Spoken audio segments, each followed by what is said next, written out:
All right. Well, it is 7 o'clock on a Monday. How's everybody doing? Hope everybody can hear me. I'm using a new phone. But 7 o'clock on a Monday, you know what time that means? It's time for your weekly episode of SCV Chat. As usual, the views and opinions expressed in this program are not necessarily the views of the Sons of Confederate Veterans. It's GEC, any division, brigade, camp, or other subsidiary, strictly those of us who are expressing them.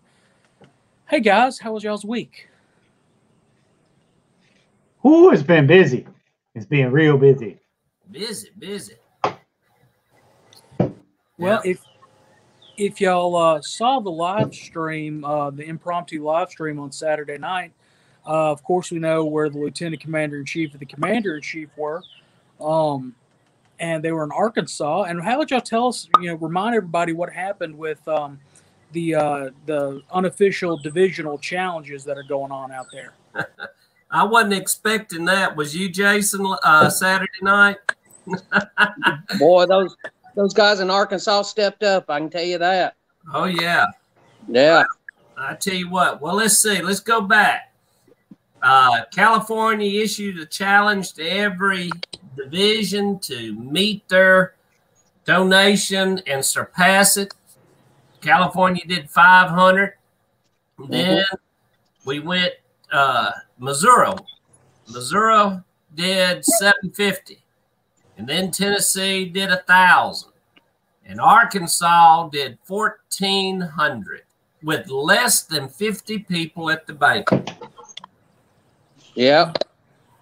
They did $1,400 going to the museum. And way to go, Arkansas.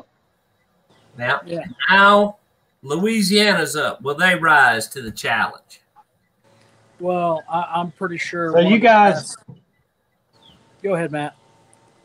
You guys have raised $3,650. That is awesome. Way to go, guys. That's awesome right there. And at 4 different reunions altogether. 4 reunions, $3,650. Yeah, the membership of those divisions definitely deserve to be commended for doing that. And as far as Louisiana goes, I'm sure we have 2 past commanders and chiefs that will browbeat the audience to make sure that they're not beaten by the upper part of the boot. Well, I have to say there hasn't been much browbeating going on. No. As soon as we say what we're doing and we throw the challenge that's been issued out there, everybody's been stepping up and getting on with it. We don't have to browbeat them. We just tell them what's happening and off they go. Yeah. They're doing it of their own free will and accord, and that's what makes it cool. Yeah. Right. But anyway, well, we have something special coming up this weekend. We've been talking about it for, 4 months now almost. Of course, we're talking about the National Pilgrimage to Elm Springs. Jabo or Commander-in-Chief, one of y'all want to talk about it again and remind everybody? Go ahead, Jabo. I'll let you talk about it. This has been both our babies, but you've been carrying the torch on it. Well, and I want to thank you for this. This is one of the things that when him and I, Commander-in-Chief McClooney and I were talking about something that we could do, because as you know, with this whole COVID-19 thing that's been going on, there's been a lot of places that have not been able to have Confederate memorial service. And then we have Hearth and Home. We have beautiful historic Elm Springs, and then we have the Confederate Museum at Elm Springs. And we figured we would just come up and have a pilgrimage to our home. And we would have a Confederate memorial service. So Saturday, this coming Saturday, May the 1st, from 9 a.m. to 4 p.m., we'll be having the service. 9 o'clock, the grounds are going to be open. You can go through and see the museum. You'll be able to go through and tour the home. The tour of the home, we're going to charge $5 to go in and see the home. If you have not been in the home since December, you're going to see 3 new rooms that have been added. One of them was the executive director's office, which is now turned back into Mr. Looney's study. And then upstairs where the offices were, that is now bedrooms. Of course, originally they would have been bedrooms, children's bedrooms. And now they're back as bedrooms. And I want to thank the staff at HQ for all their hard work and putting those rooms back. Adam, the executive director, deserves a whole lot of credit. Kayla, his wife, deserves a whole lot of credit. The Nathaniel Chairs Camp has shown up multiple times, and they've helped move furniture and helped to get this place ready. And I want to thank all of those that have participated in that.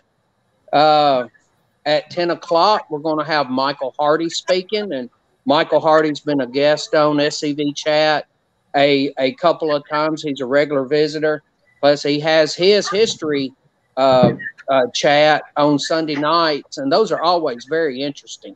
So I want to thank Michael Hardy for being our speaker at 10 o'clock. Starting at 11, we're going to have our Confederate Memorial Service. It's going to be like a typical Confederate Memorial Service. We are needing men to show up and in uniform and carry flags and to fire the volleys. So if you have a camp flag, division flag you would like to fly, come in a complete Confederate uniform and carry your flag. If you want to bring your musket and fire the volley, you can be part of that detail as well. Miss Beverly Boyd, who is the Tennessee Division UDC chapter president, she is going to be our keynote speaker. And then when she is through talking, we're going to start the wreath laying. On Thursday night, Harrison, I don't know if Harrison still has those, if the producer still has those, the cards that people can sign that we have, and you can sign how you want to be introduced for your wreath laying. We're going to announce you, and you can walk up and lay your wreath. Right now, the weather is looking good for Saturday. It is supposed to be sunny and around 70 degrees, so it's going to be pleasant. Right now, I'm expecting everything to be around the Jeff Davis statue. So you will, on this card, yes, please print how you want to be introduced, and please print legible. If you write like a doctor or something like that and just scratch something out, I'm not going to be able to read it. So, and I know I'm going to be doing some of the announcing. Commander McClooney might be doing some. Adam Southern, the executive director, might be doing them. Or we will be greeting people at the Jeff Davis statue. And we will call your name, and you'll come and you'll lay your wreath. When the wreath laying is over with, whether it takes 15 minutes or an hour and 15 minutes, when it's over with, we'll have Chuck McMichael, past Commander-in-Chief of Sons Confederate Veterans, that will be speaking right after it. Make sure that you bring a lawn chair. There you go. Make sure that you bring yourself something to drink, pack your cooler, no alcohol, no alcohol. Bring you water, whatever you want to drink, sweet tea, whatever, and come and enjoy the day. After Chuck McMichael is over with, after Chuck McMichael's spoken, we will finish the service, and people can go and tour the museum, or they can go at that time and tour the home. So we want everybody to come out, have a great time, bring a wreath, and lay a wreath or some kind of floral tribute or floral arrangement that you can lay. If you want to bring it on a stand, you can do that. If you just want to lay it, because there's several steps, several pedestals going up to the Jeff Davis statue. If you just wish to bring a simple rose and lay it there, that is fine as well. Just come on out and see the museum, see Elm Springs, and it looks like we're going to have nice weather. Come on out and enjoy the weather. And I look forward to seeing everybody on May 1st. I think that is all, Commander McClooney, or have I left something out? I just want to stress to everybody, this is our homecoming. This is our homecoming. And Brandon Beasley said, can we send flowers in our name that laid out if we can't make it? Yes, of course. You know, if you know a local florist, or if you got some way to ship it over there, of course you can, you know. Yes. We'll call it out. Yeah. There'll be cards there, Jordy. There'll be cards there. Yes. Yeah. But this is our homecoming. You know, this is a chance where we get to come around the Confederation. You know, it's hard for me to fathom that there are still members who have never been to Elm Springs before. Here's your chance. And look, I'm going to throw something at Matt. You know, we've got a lot of new furnishings in the house that came from Ripavilla. Who was the ones that donated those to put them on loan at the house? I want to thank them for that. Murray County Historical Commission. Yes, we have a lot of exhibits in the house now, new furnishings, and the museum has exhibits in it that people need to come out and see, such as General Hood's bed. Yeah. So all of Nathaniel Cheer's stuff. Yeah, we don't want to give it all away, but there's a lot of new interesting things we've got that's moving along in the museum, and you know, bring your money. Bring your money. Hit the gift shop up, because I know they're going to have a lot of new stuff at the gift shop as well. So this is your chance to get things that you normally wouldn't be able to find anywhere, with our logo on it, with the museum logo on it, mementos of the occasion. I would be really disappointed if we don't have at least 1,000 people there. Yes, Commander McClooney, I thank you for bringing something up. I'd like to ask the producer, do you still have the pictures I sent you on Thursday of the new, there you go. That's the new T-shirts that we have just for this occasion. I would like to thank Holly at HQ for that design. She was the one that come up with the medal and with the wreath coming around it.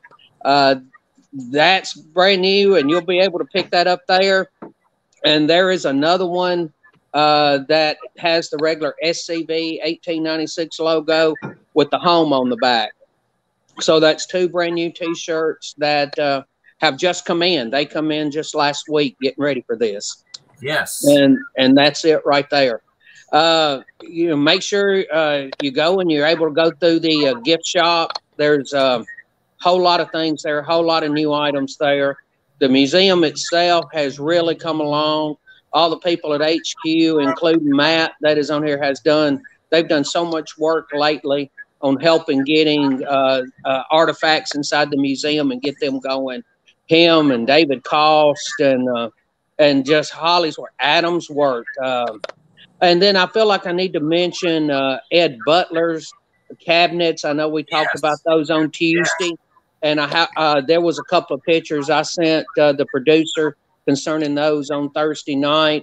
Those cabinets, he's doing 5 different sections. 3 of them are already there and up, and they look fantastic. Ed Butler has done an absolutely fantastic job with those. That's coffee tree wood. That cabinet, if you're leaving the museum and walking out to the Jeff Davis statue, they're on the left of the double doors. On the right of the double doors is a cabinet that Ed Butler built years ago that was in the conference room. And so you're going to be walking out through these special cabinets that Ed Butler has built for us. And thank you, Ed Butler, for doing this. I want to thank the people who came with him on Thursday to put these things in and to work on those. Mike Williams, a bunch of us in Tennessee know him as Bear Hunter, and Mike Mitchell, both of them for coming up and helping. And they actually put a lot of sweat and effort into making those as well, with a lot of sanding and staining. So I want to thank everybody who has had a major part in this. I think the inside of the museum looks great. There's some we've got cabinets, and we have a lot of stuff in these cabinets. Tom Wood, who is the Tennessee Division Adjutant, was gracious enough to have loaned us some original artifacts. He does a lot of the surgeon stuff. One of the things he has loaned is the original set of saddlebags with the glass tubes that have the medicine still in them with the stoppers in top. So he's got those. He's got all of the equipment that you would expect, or you would frighteningly expect if you were wounded on the battlefield. And it's you'll be able to see those. So many people have contributed stuff over the last little bit, and I want to thank everybody for what they've done. Yeah, you can't say enough about Ed Butler. Talk about a labor of love for this organization. I mean, yeah, it's a testimony to him. Oh, yes. Yes. That first cabinet he built sat in the conference room for as long as I can remember. He might have done this all the way back in the 80s or 90s. And we approached Ed and asked him, would you be interested in doing another project? And he said he would be interested in doing one last project for the museum. And he came and he visited with us, and we showed him what we were thinking and where we were wanting to put it. And what you see there is completely and totally what he created in his mind. And it is just beautiful, and I want to thank him for it. Well, awesome. Well, we have some other news, at least with the SCV chat. As you know, we do two programs. We have our Monday program that you're clearly watching now. We also have a later in the week program that's hosted by our good friend and compatriot Matt Singleton, and there's been a little change in our lineup. Matt, tell us about the change on Look Around the Confederation. Well, we're going to move to Thursday nights. I have something I have to do on Wednesday night. It takes me out of pocket, so I won't be able to do the show on Wednesday nights. It's a veterans thing that I have to do, so I'll leave it at that. But it's veterans helping veterans, so it's something that's very near and dear to my heart. So anyway, we're just going to move to Thursdays. It's just one day extra, and it actually gives me a little bit more time to prepare between this show and the next show. So I can actually get some stuff done instead of having to rush through it. But go ahead, Connor. Yeah. I was going to say, for any first-time viewers of SCV Chat, what is Look Around the Confederation? Well, it's basically like a news program for the Confederation. We want to highlight the good things that your camps are doing, victories that you're getting across and lawsuits, victories that you're getting by putting up new monuments. Whatever your camp projects are, if they're new camp projects, I want to share them so that the other people around the Confederation can see what you're doing. I mean, just look at what CERT's doing right now and how that program's taken off across every division in the South right now. So, I mean, these are things that we want to get out there so you guys can see. We'll have discussions. You guys can talk about it. Bring it on. We'll bring on guests. Whatever you guys want to do. You guys send stuff into us. We'll put it out there and make sure that you get mentioned. I know I got a ton of pictures getting sent in right now, so the shows are gonna start slowly getting longer. I know we've had to fill some time, but they're starting to pick up pace now, and I'm pretty proud of where we're going with it. So yeah. So send in your pictures and news stories to scvyouthOutreach@gmail.com. Producer, I'll ask you later on to put that banner up for us. But definitely, it's kind of like the section of the veteran that everybody immediately flips to when they get the new veteran, looking at the pictures and stuff like that. But it's a little bit more serious. We've covered stuff like the Claiborne birthday service. We've covered breaking news as far as Monument or President's Circle at Hollywood Cemetery being attacked, things like that. You know, really, we're not getting any positive spin out of the media, and the media is not telling everything that's happening, and this is our chance to build our own media with it. So there's that. Speaking of T-shirts, to segue back to what the Lieutenant Commander-in-Chief was saying, and it looks like the Commander-in-Chief is wearing one. Are you wearing one? No, mine hadn't come in yet. Okay, it just looked like it. Well, SCV chat, we are and we have been for a while doing a fundraiser to help with the Nathan Bedford Forrest reinterment shirt. It's you can go to victoryflagsandmore.com and be able to find the shirts there. Go check our Facebook page after the stream, of course, and you'll see it listed as our website. The link to the shirt, you can see the front and the back. They're available in red or white. They've got a picture of Nathan Bedford Forrest on the 3 bars of the First National with our slogan, "Let's Bring Him Home." And then, of course, historic Elm Springs, Columbia, Tennessee on the bottom. And you have your choice of which design of our logo that you do want on it, with either SCV chat in white or black with the microphone, and reclaim the narrative 1 week at a time. 100% excuse me, of the proceeds that we would receive from these shirts are going directly to headquarters to help with the reinterment fund. If we want to make this, excuse me, we want to make this event the world-class event it deserves to be, we need to raise funds for it because, of course, you know, this is not a budgeted item for us, and we're having to raise it. So if you want to get a T-shirt, a limited edition T-shirt, it should say on there, yeah, up there in the upper left-hand corner, limited edition, because once these shirts are gone, they're being printed printed as orders come in. There's not a stock of them. As they are, as soon as we get General and Marianne Forrest back at or get them to Elm Springs, these shirts will no longer be out there. So these are limited edition T-shirts. So get them while you can and don't wait. Hey, did you see that? See that? I saw Jordy wearing his at the Tennessee Division reunion, and I know Kevin Withrell bought one that day too. So yeah, I'm starting to see them. Awesome. I'm starting to see them wherever we go now. You know, when we're in our travels. How about you, Jason? You've been seeing them as well? Yes, I have. I've been seeing them. Well, we're planning on going live for this upcoming weekend at headquarters, and of course, we do want everybody to donate as much as possible while you're up there. Buy stuff from the gift shop, but if you're having trouble with ordering a shirt, just track one of the guys down, and we'll help you out with it. But again, right now you can go. Well, not right now, but after the stream, go just check out our normal Facebook page. Look at our website link and click it.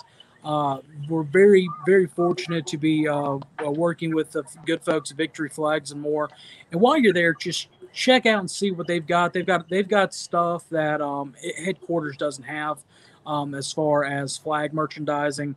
They've got almost every, I believe every state flag in stock. I think they even have the old Georgia flags. Yes.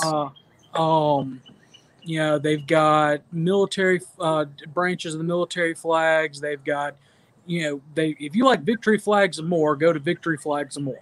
They got flag poles and all the accessories you need. Yeah. So if it's, especially if your camp is looking to raise a flag, maybe not a mega flag, but one in your cemetery, and you need to find a pole supplier, check out Victory Flags and More. Everything with that. Well, it is 24 minutes into the show, so I guess that's going to be time for trivia. It's an easy one tonight, so we're not going to give the full 3 minutes. We'll give about 1. Iceland is in the North Atlantic. Its capital city is Reykjavik. What was Robert E. Lee's middle name?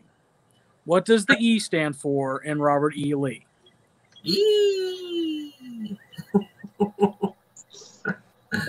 While everybody is pondering that, if y'all don't mind, we'll take an opportunity to, since you mentioned victory flags and more, and we'll talk about the Southern Victory Campaign a little bit. Okay. Don't know if any of y'all ever heard of it, but we've been talking about it on here. It's called the Southern Victory Campaign. It's taking back the narrative 1 week at a time, but this is several weeks, several years, several months plans. But you can join the Confederate Legion, and if you join the Confederate Legion, you'll end up getting one of these certificates saying that you have joined, and that's for $50. You'll get that, and they'll go ahead and send you one of these, the Southern Defender and Southern Victory magazines. These things are absolutely wonderful. You can buy these. They're 37 cents a piece, 40 cents a piece. You're looking at 100 of them for $40 in and around shipping. These things are great for recruitment. You go to a living history, you go to a gun show, you just, whatever you need to do with them to spread the word. They have all of this stuff. It's on the back page of which you can buy and which you can get from them, including the Make Dixie Great Again hat. There you go. And you can get that from, this is a wonderful thing. This was the idea that started under past Commander-in-Chief Paul Gramlin, and the Ronnie and Donnie Kennedy, they have really taken off with this. And it has taken several years for it to take hold. And it is now growing, and it is growing greatly. And I want to thank everybody who has joined the Confederate Legion.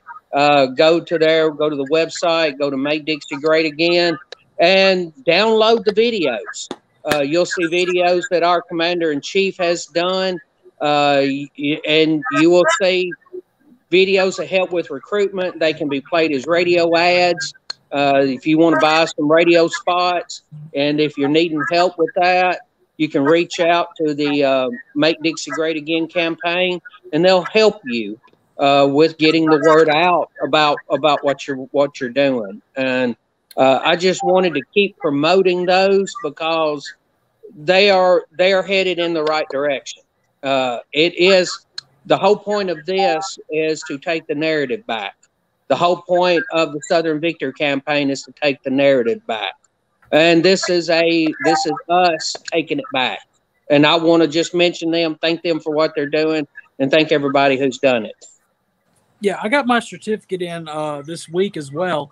And as far as if you want to get a copy of the Southern Defender, you're supposed to be getting a copy along with your T-shirts in the mail as well. Yes. So you know. Now, let me add something to this, Connor, that Jason failed to say. You know, he said these are great recruiting tools. They are. Inside that flyer, that newsletter, there's a place you can stamp your camp's name and contact information in there, where you can recruit people and get back with you with that when you pass this literature out as well. So, you know, buy those things. They are great. I took 100 of them up to Tennessee a couple of weeks ago, and they disappeared within just a few hours. So use the material. Well, I think it's about time for an answer. Yee! Edward. Figured because it's Confederate Memorial Day, at least it is in Mississippi, we give y'all a little easy question. But now we're going to take a small little commercial break. Again, our commercials are sponsored by the Confederate Legion and the Southern Victory Campaign. MakeDixieGreatAgain.com. Just search that, and you'll be able to get to the website and all those wonderful information and links like the Lieutenant Commander in Chief was talking about will be available there at your fingertips. So play the video, Mr. Producer.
Oh, Well, All right. has Connor come back yet? I- There he comes back. Yeah. Sorry, since- I was trying to do a quick refresh there. well, since Yeah. you're out, let me mention something that Adam said. He sends his apologies. He's out at Elm Springs tilling up the garden. I can just view him right now in his overalls with the tiller out there tilling the garden up. Well, I wish you'd Yeah. have told me that. I went out there and took live video of that for everybody. Well, I was fixing to say that's where we should have done it from, Matt. We should just sit there and watch him. We should. Did SCV chat. Yeah. Farmer Adam, God bless him. Well, anyway, as we mentioned, today. Had him in the background. Yeah.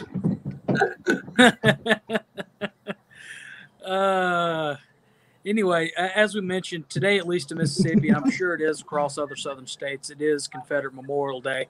And, of course, we've been celebrating Confederate Heritage Month all month long, hence the commercial video. But, you know, every year I always get the same question from the media, or at least the past couple of years, when I was division media liaison as first lieutenant commander, and then now as division commander from the Jackson media market. They always ask me, why do you celebrate the lost cause? And I personally myself, I hate that term, the lost cause. And I'll get into that later. But tonight, what we're talking about the cause, and we're talking about, is that cause really a lost cause? You know, in the charge that Stephen D. Lee gave to the SCV, part of our duty, part of our responsibility is to vindicate the cause for which they fought. That is key to what we are, what makes us who we are. So let's get into the actual causation, as we've already done in previous episodes, but go into it again. Causation, what motivated the Confederate soldier, the average Confederate soldier, to leave his home, his firesides, his vocation, his family, and put his life out on the line, you know, and lay everything at the altar of freedom. So opening the floor up for discussion, somebody take the ball and run with it. Well, it doesn't look like anybody else to jump in, so why don't I? Okay. I do not like the term lost cause. And what they fought for is what we're still fighting for. Whether you want to call it the right of free government, as you know, you see how much has been taken away from us, how much was taken away from us in those few years right after the war, and how things have progressed to where they are. But if you want to get down to the cause of which the average Confederate soldier joined, Dr. Michael Bradley did a poem called "I Am Their Flag," and he phrased it this way: a band of brothers native to the southern soil pledged themselves to a cause, the cause of defending family, fireside, and faith. Randolph H. McKim called it a herd of blue was marching upon them. Your average Confederate soldier fought because they were invaded. They placed themselves between an invading army and their homes. Now, to call it a lost cause, how can you say that it is lost when it is still being fought for? And while we are sitting here having this conversation, Friday night, Commander-in-Chief McClooney and I were sitting in Conway, Arkansas, having a long discussion about the Battle of Shiloh. Am I correct, Commander McClooney? You are absolutely right. So how can we say that it is lost when 159 years later, we are having a discussion about it? How can you say it's lost when here we are talking about it? It is not lost as long as the stories are being told. They want to say lost because, Well, the Army surrendered and you lost the war. But the cause itself is still real. The cause itself is still out there. And it is things that we have continued to fight for. The cause itself was not lost. The war might have been lost when the Army surrendered, but the cause is still real, and it beats amongst all of us who have Southern soul, who want their freedoms, who want to be able to live the life that they choose to live. That was true in 1860, it was true in 65, and it's true in 2021. Now, that is my take on it. I do not like lost cause. I do not like that term. Let me add to that, Jason. Since you're passing the baton, what was it that Jefferson Davis said that the seeds of the war were planted for another time period to be picked up or to grow? I can't remember the exact words, but you know, the lost cause. No, it's the cause is there. It's not lost as long as you have people that truly believe that in supporting the true Constitution of this country, what the founders had created. That was what it was all about, was trying to break away from a tyrannical government that had lost its way, that had lost the purpose of the true meaning of the Constitution at that time. And, you know, here we are. It's kind of interesting, 160 years later, that we find some of these exact same ideas are being discussed even now. There's the idea of succession in some states being brought up. But let's keep in mind, you know, that's not a Southern thing. It was started up north. But the point I'm trying to get at is we were right then and we're right now. No matter how they browbeat us, no matter how they taunt us and tell us that we are white supremacists, that we are racist, you know, this new term that they're using, this systematic racism that they're trying to put in, basically it's just another term of saying that if you don't believe in what we believe in, you're racist. I hate to put it like that, but you know, point blank. And now we're starting to see in schools that they're teaching this to a younger generation that they hope to eventually, just like they did at the end of the war, when Northern educators came down to try to re-educate us, in a sense, to with their Northern school books. Yes, to indoctrinate us, in a sense. That's what's going on right now. You know, our young people are being taught to be ashamed. Go back, you know, be ashamed of being Southerner. Be ashamed of your accent. Be ashamed that your ancestors were wrong, that they were all white supremacists. And now, you know, it's, I hate to say it, but it's not a Confederate thing. Now people are starting to wake up and realize that this is an attack on America. Well, to interject my a couple of thoughts that we've had, you know, it goes back to the bumper sticker that I think we have at headquarters, at least we used to. You know, the South was right in 1861 because America was right in 1776. You know, that is the crux of what we're saying.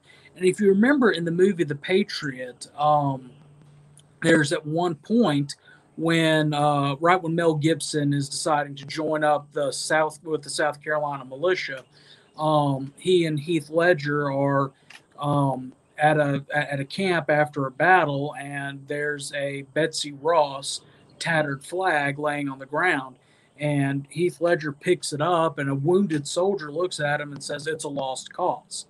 You know, the cause in 1776 was not lost. The cause in 1861 was not lost. And honestly, the day that cause is truly lost in this country is the day that this country no longer exists. Plain and simple. That the definition or what those people as Robert Edward Lee would say, when they say the lost cause, they're talking about anybody who says that the war was not about slavery. That's the only thing that motivated both sides to fight. If you say that, then you're a lost causer. Was slavery a something that was a factor of the war? It was an issue of the war. Nobody's ever denied that it was not an issue, but it was not the single issue. Taxation without representation, that was an issue. Equal representative government that had and compromises that had kept the equilibrium within the United States suddenly stopped happening. That was an issue. To piggyback on the slavery thing, I can't remember. It's estimated between 85% to 94% of the Confederate Army, those men did not own a slave. So all of a sudden, you've got that percentage fighting for the 14% that did. I mean, come on, mathematically that doesn't make sense. I mean, we talked about the Battle of Franklin. I was alluding to Commander in Chief when you were talking about the Northern teachers and the Northern school books. Patrick Claiborne's infamous prophetic quote. Yes, about what happened. Yeah. Well, I mean, look at what those boys did at Franklin. What happened to them, what they went through. And to say that the only reason why they were there, only reason why they charged over 2 miles of open field without artillery support 7 or 8 times, and well into the night to where they're having to charge with torches into the jaws of death. I think Sam Watkins wrote in his memoirs that it was the Angel of Death had its last harvest there. For those boys to do that, for a young Missouri drummer boy to be willing to take a fence rail post and shove it down the mouth of a cannon to try to stop it, and then the gunners still fire, and he, quote, burst like a ripe tomato, unquote, strictly for a small percentages of a small percentage of the population and what they were doing doesn't make sense. There's no way that makes sense. No, why? We can beat this to death, and you're still going to have people to come right out and say, "Well, you're wrong. You're wrong." But all right, good. A minute. Why would the hundreds of thousands of Southerners lay their life down to preserve an institution such as that when, like you said, a very small, less than 10% of the Southern population owned slaves? Why would 90% fight and die so that 10% could keep their property? It just phantoms me. It just doesn't make sense. What's your take on it, Mattress? My take on it.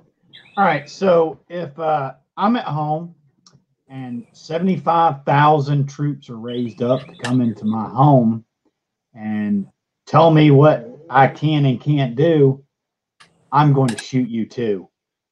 Just saying. The Southern people, all they wanted was to govern themselves, to pray to who they wanted to, and to be independent. That's it. That's the 3 things they wanted. If you get it down to it, life, liberty, and the pursuit of happiness. That's it. All right. So when you get 75,000 troops raised up so you can come down here and tell us what to do, well, personally, you can go to hell. And all those people that keep telling me that I got a lost cause or I'm a lost causer, you can go to hell too. I'm tired of dealing with it. I'm tired of arguing with stupid people. First of all, go educate yourself. All you got to do is pick up a couple books. It's not really that hard. It really isn't. No, it's not that hard. No, the problem is all you do is listen to jackass news media out there telling you what you should hear and what you should do and how you should act. Well, I'm done with it. if y'all don't like me for who I am, I don't care anymore. That's how I see it. If a stranger doesn't like me because of what I believe or who I am, well, no really skin off my back because I don't really know you, and you're probably a douche canoe anyway. Well, let me piggyback off of what Matt said, because today I got an email from a gentleman in Virginia who read my last article about fighting wokeism. I want to read this, and it fits right in with what we're saying. He said, "It is a political truism that when they get you to explaining, you have already lost the argument." Boy, we all too often are put on the defensive by these people. We know the truth, and we know the truth about them and their hypocrisy. Therefore, we should first know our history and the facts. Once you are armed with the history and facts, we can then blow it back at them. Keep it simple and straightforward. And like Bedford Forrest said, keep the skier on them. And then Stonewall Jackson said, we can drive them into the river. Look, these but see yeah, you're absolutely right. But the problem is, Commander McClooney, is you can't argue with stupid. That's the problem. You cannot argue with stupid. In a sense, that's you what he can was throw saying. all the facts you want to at them. Yeah, and you're right. You're right, Matt, because you see, these people that want to argue with you, that want to get up in your face and call you a lost causer and say your whole cause was about the preservation of slavery and so forth, that's all they got on their mind. You cannot change them. They have an education based on the idea of going to Wikipedia, and whatever Wikipedia says, it must be the truth. They don't understand. Go and look at the actual documents, the actual what these people had to say. And when you read what these people had to say that was there, then you get a different perspective. And you're right, Matt. You can't argue with stupid, because they're gonna say, well, you're a racist anyway because you don't agree. Yeah. Well, That's exactly that's their argument. That's their only argument. When they do go and they do read, you know as a Mississippian as well as I do, that they always throw the Mississippi Secession Ordinance out. They always throw that out, but they don't take it in the context of which it was written in the 19th century lexicon. I mean, they don't do that. They choose not to do that, and that's the purpose. And not only that, though, Connor, they don't read the whole thing either. Right. They take a couple of lines out of context. They take a couple of lines out of context from South Carolina's. But look at all the other states that seceded. Read their ordinances. Where does it mention slavery? It doesn't mention slavery in Tennessee's, does it, Jason? Doesn't. Nope. Hey, the only thing that it mentions about slavery in Texas, and it doesn't say that's the reason they're succeeding. They just pointed out that they viewed slavery as property. That was it. But it doesn't say that's the reason why they were succeeding. Nowhere. Well, go look at Missouri's secession ordinance. Missouri's secession ordinance. They go out and they say the reason why we are seceding is because a federal invasion has happened and a certain portion of the population has been displaced from their homes. Women, children, et cetera, have been destroyed. Go back to the Abbeville Institute article we shared a month ago about Fort Sumter that Carl Jones wrote, and he quotes that portions of that document in there. Go and read that. Go and read that. Go look at that. But like you said, Connor, these people, they pick certain things, and they're gonna talk about South Carolina succession, Mississippi succession. They're gonna point out the Cornerstone speech. Thank you for mentioning the Cornerstone speech. Half the people who point that out don't even realize that Stevens never said that it was the earliest account of fake news in this nation. And that, out of the other reporters who were there when he gave or said that he gave the speech, Nobody else reported saying that except for one newspaper. Yet that one newspaper account is taken out of context. Matt, you remember earlier? You remember earlier this year when you shared that satirical newspaper from Richmond in 1862? Yeah. Yep. Yeah, and it was the equivalent of the Babylon Bee or the Onion of that day. It was called, I believe, the Richmond Punch, which was based off the English Punch, which was a newspaper of satire. Yet that they continue people think that they can throw that at us without doing the research. The problem is it's not, it's not that we're outnumbered by, hundreds of thousands, leagues and leagues of people. The real people who are against us, who are throwing this at us, it's maybe 1%, or maybe not even an entire 1%, but a small portion. But they're vocal and loud about it. If we, the people of the United States, who are passionate about this, preserving America's history, preserving America's culture, preserving Southern history, preserving Southern culture, would just get as vocal as they would and defend the cause as we are trying to do this evening and talk about the cause as we are doing this evening, we could take back this nation like that. And that's why the cause is not dead. That's why the cause is not lost. And I'm shutting up now. Hey, no, man, I completely agree. Listen, this is our country. It's our country, whether the North won or what we make it today is ours. I'm proud to be. What is it? How's the saying go? American by birth, Southern by the grace of God. Right.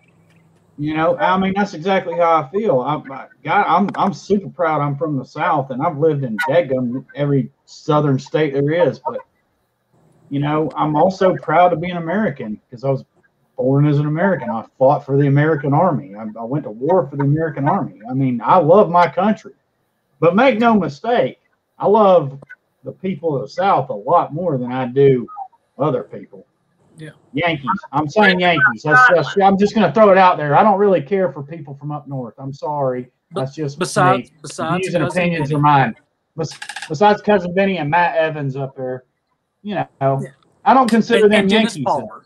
Yeah, and Dennis Palmer. Dennis Palmer. Well, this is one thing I wanted to point out that I wrote in an article a couple of years ago when I was a newsletter editor for my camp. This is our birthright.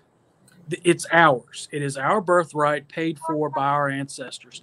I'm looking over the commander-in-chief's back shoulder, and I see the picture of his ancestor beside his membership certificate. Yep. He paid for that birthright. The only ways that we lose this birthright if we allow people to take it. And let me interject right there because I just got a big-time news release right here.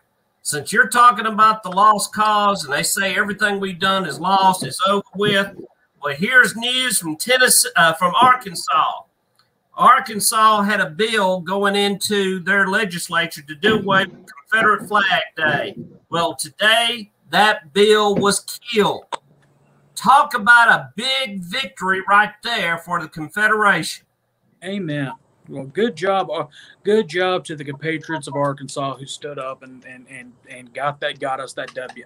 Now that goes that goes right back to what we're talking about. If the cause was lost, then why are we still fighting it? Why are we still here? Why are we still leaving our footprint here, just like our ancestors did, so that seeds will grow for future generations to understand this cause is righteous and just. Where from? I would like to say a little something here. Go ahead. You were talking, there's been conversations I've been going on listening to this. Let's look from the view of the soldiers when it started. You have read Union accounts in which they came to fight to preserve the Union.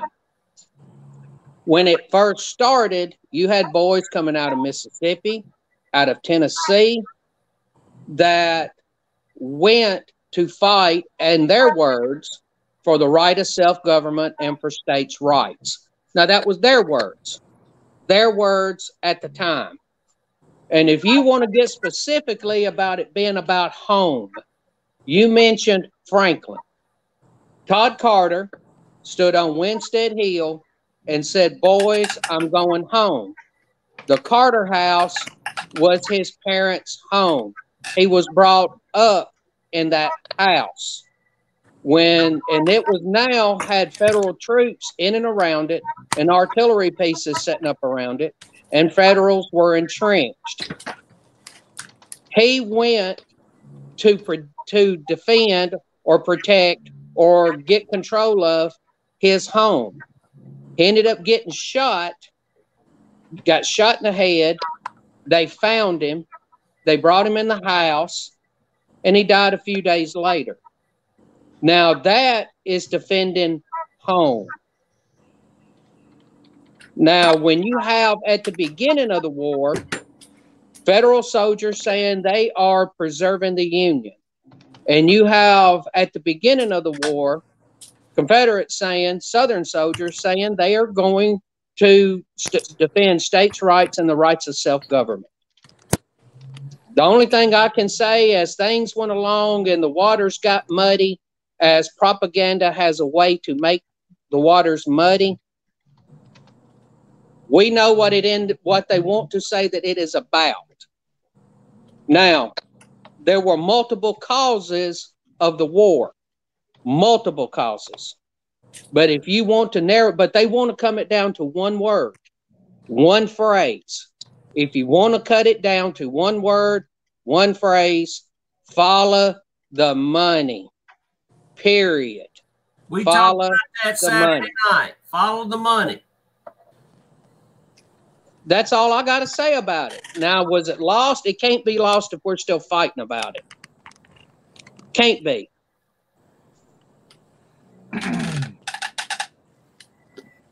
You know, as many as our ancestors that might have been captured and they were paroled, why did they go right back into the fight? Mm-hmm. My ancestor was captured at Vicksburg.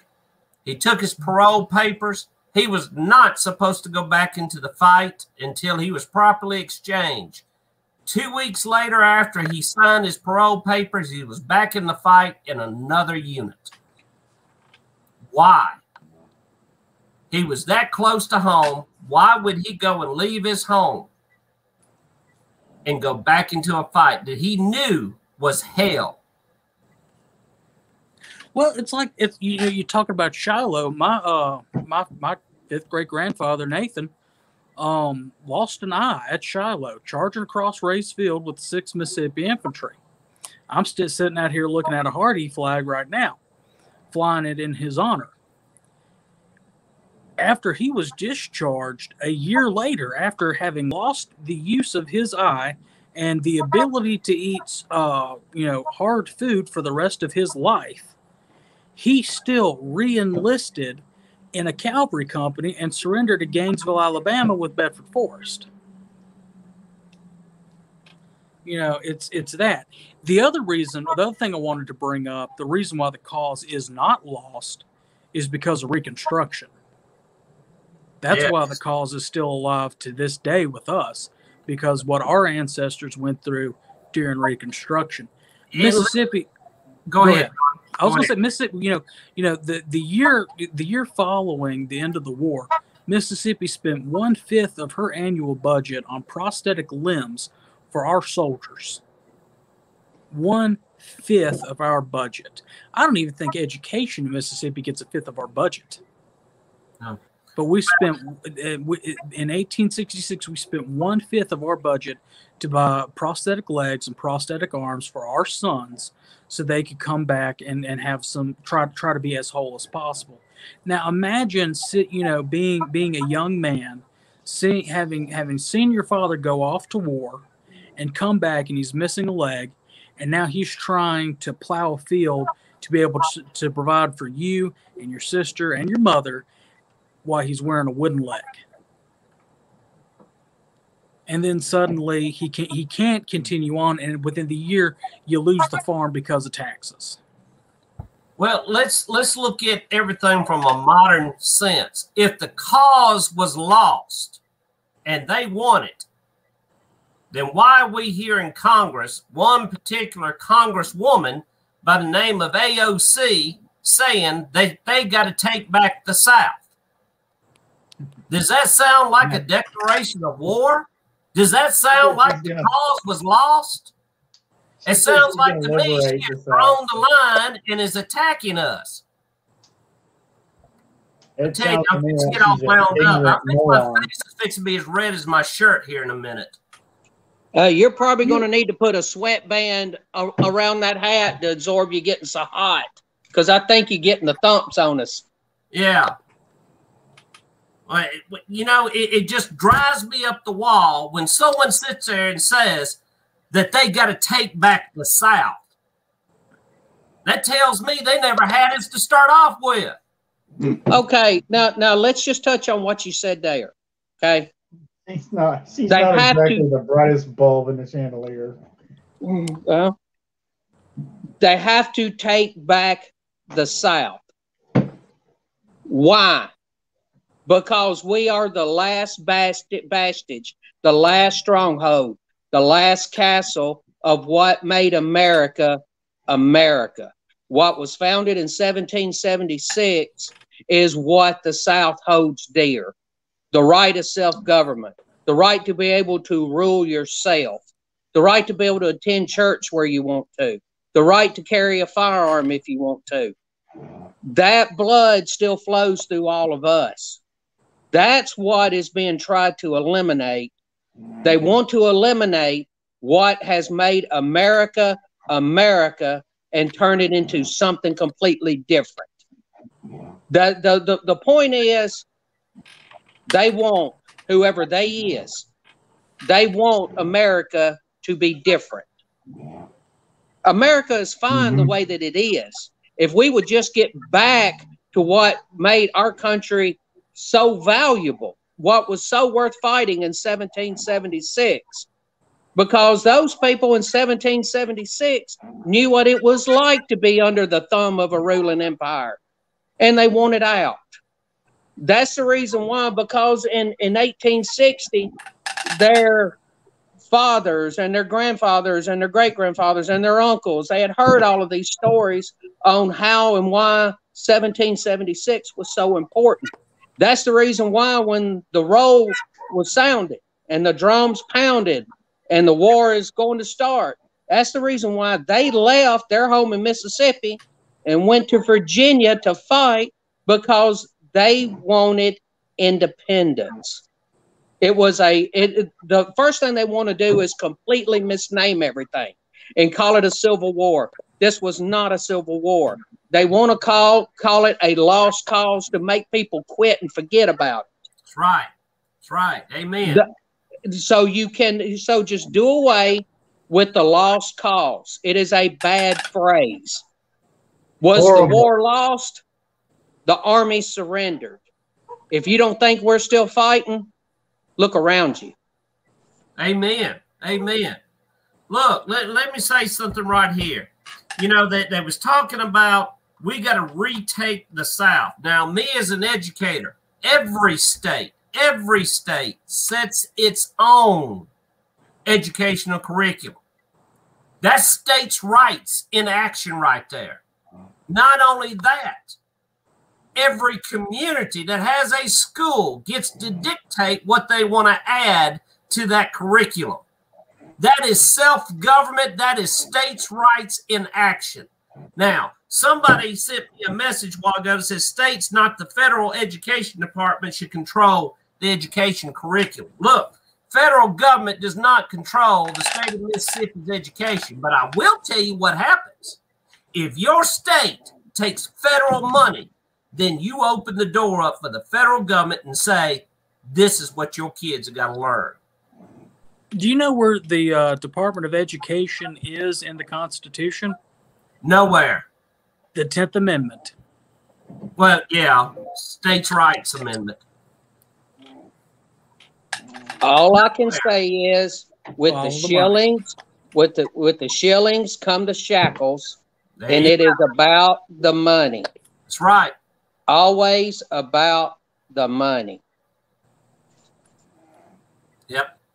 Let's go back to what made this country what it is. Hard-working Americans earning from the sweat on their brow, not the federal government giving them money to live on. Well, the ability to, the American dream is the ability to work, to provide for your family and yourself, and provide for your children a better life than what you had before. That's the American dream. And that is the Southern dream as well. And Jason, you had mentioned, they want to change America to something else. Well, we started as something else. We started as a different nation. The idea of a republic standing, where the people have a say in their government, or supposed to have a say in their government, was one of the founding principles of this entire experiment that is the United States of America. And we proved that it can work. We proved that between 1776 and 1861. We did that through the compromises and everything like that, through working together. But, at the end of the day, since 1865, with the exception of the, I can't remember which election it was that ended occupied Reconstruction, there hasn't been a compromise in this nation. There really hasn't been. It's been Hayes. Yeah, it's been cow down to DC, do what they say, and we'll give you money. And that's the thing. Oh, you want money for a new school? Well, you have to teach it this way. You want money for a new highway? Well, you have to, require people to wear a seatbelt. Not saying anything against seatbelts, but they make the mandates and then hold the money above your head like an axe. It goes back to what Jason said. Goes back to what he says. With the shillings from the shackles. And that's how they're going to get us. That's how they're going to get us. We're standing here with our hand holding out. You better put that hand back in your pocket. Yeah. See, and that's why we talk so much about, the museum while we're making such a big deal about these divisions raising the money. Because we're not putting our hand out to the federal government to ask, for money, because then at that point, they're going to say, well, you have to do this and this in your museum. You have to do that in your museum. No, if you want to know the true history of the South, if this is your first time, catching SCV chat, you want to learn more, come to the Confederate Museum at Elm Springs when it's open and fully open. Come there. See what our history truly is, without, the same lies you'll get at the National Park Service. I'll go ahead and call them out. Well, and what you're going to get is you're going to get the complete and true story. The wonderful, beautiful things that showed people in extremely brave moments, along with our warts. You're going to get the good things. You're going to get the bad things. To me, we just have to tell the truth and let the stories tell themselves. And that's all I foresee the museum doing. We can't do that if we're beholding to an entity. They're going to be able to say, no, you have to do this. No, you have to do that. And we just want to be able to say the complete truth. And the only way we can do that is we are self-funded. We have to be self-funded, or we will be kowtowing to somebody else. It's just that way. We don't want their shillings or their shackles. Well, it's time for me to shut Love up. my country, but hate my government. Like I said, it's time for me to shut up before I get wound up. I'm already sweating here. Well, if we had any interesting comments out there, Mr. Producer, or Matt, or somebody who can actually see the comment section, any questions? Picture of Connor. He's the man in the dark. I'm gonna get you. You look back like you're there. doing. You look like you're doing one of those secret commercials or the interviews Witness with the guy protection. that doesn't want Yeah, to be. yeah. He's doing the That's witness it. protection. We just need to scramble his voice. All I know is that the producer, every time we go on a road trip, he falls asleep. Hey, Connor, Larry Dixon says turn your porch light on. It is on. I had to. It is on just a bad angle. Like I said, I'll put the Harrison sleeping in the car mod. Hey, this reminds me of a bad episode of Connor in the Dark. We're going to start calling him Deep Throat. Deep Throat. You know the guy No. who ratted on Nixon? Okay. You're probably going all the way back to Watergate, and there's some people that really don't know what that means. Yeah, okay? yeah. They don't understand the reference. Now, people, we ain't talking X-rated here. We're talking Watergate. But yeah, I'm gonna put that picture of Harrison sleeping in the car on Facebook. Man, we must got All a right. lot of people fired Hey. up because people are really chiming in on stuff. I think everybody likes to see me get all wound up and pissed off. I don't know. Oh, Cousin Vinny said, ha ha, Connor. Well, anyway, boys. Well, we've been at it for an hour and 15 minutes, and we could talk about this all night, but I think we need to wrap it up and call it a week. Remember to tune in on Thursday for Look Around the Confederation with Matt Singleton. Remember to send in those pictures and write-ups for that show. If you haven't bought your shirt, go to the Facebook page and click on the link, buy the shirt, get a copy of the Southern Defender. Remember to support our sponsors because they support us. They help keep the lights on, although the light may not be that great. And remember, Hold on one second. Holding. I want to thank Matt for what he's doing on Wednesday night. What? He's doing something that's Thursday. very special. On Wednesday night, he's had to move it from Wednesday to Thursday because he is doing something very special on Wednesday nights, and I want to thank him for doing that. Thank you, Matt. Yeah. You're welcome, boss. Thank you.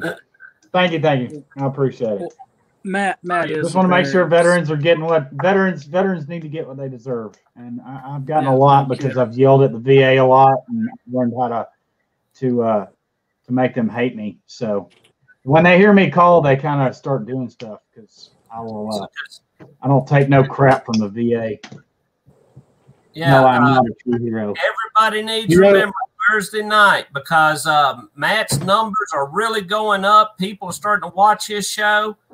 Look, this is the best way to find out what's going on across the Confederation, and plus, who else is hot-headed enough to tell you all about the truth than Matt? Yeah. Hey, I might start a new episode where we find somebody that's an idiot across the nation, like a good politician, and we'll do douche canoe of the week.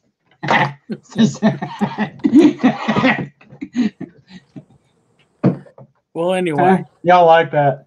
I like that. Yeah, but we're just simpletons from the South. We're not educated, and we don't know what we're talking about. So that's right. We talk real slow down here. Maybe AOC will understand us. Yeah. Well, you have to talk really slow for her to understand you. Anyway. All right, let's call it a night. Yeah. So until next week, in the words of the late, great Harold Philpotts, no Fumar in the elevator. No Fumar in the elevator.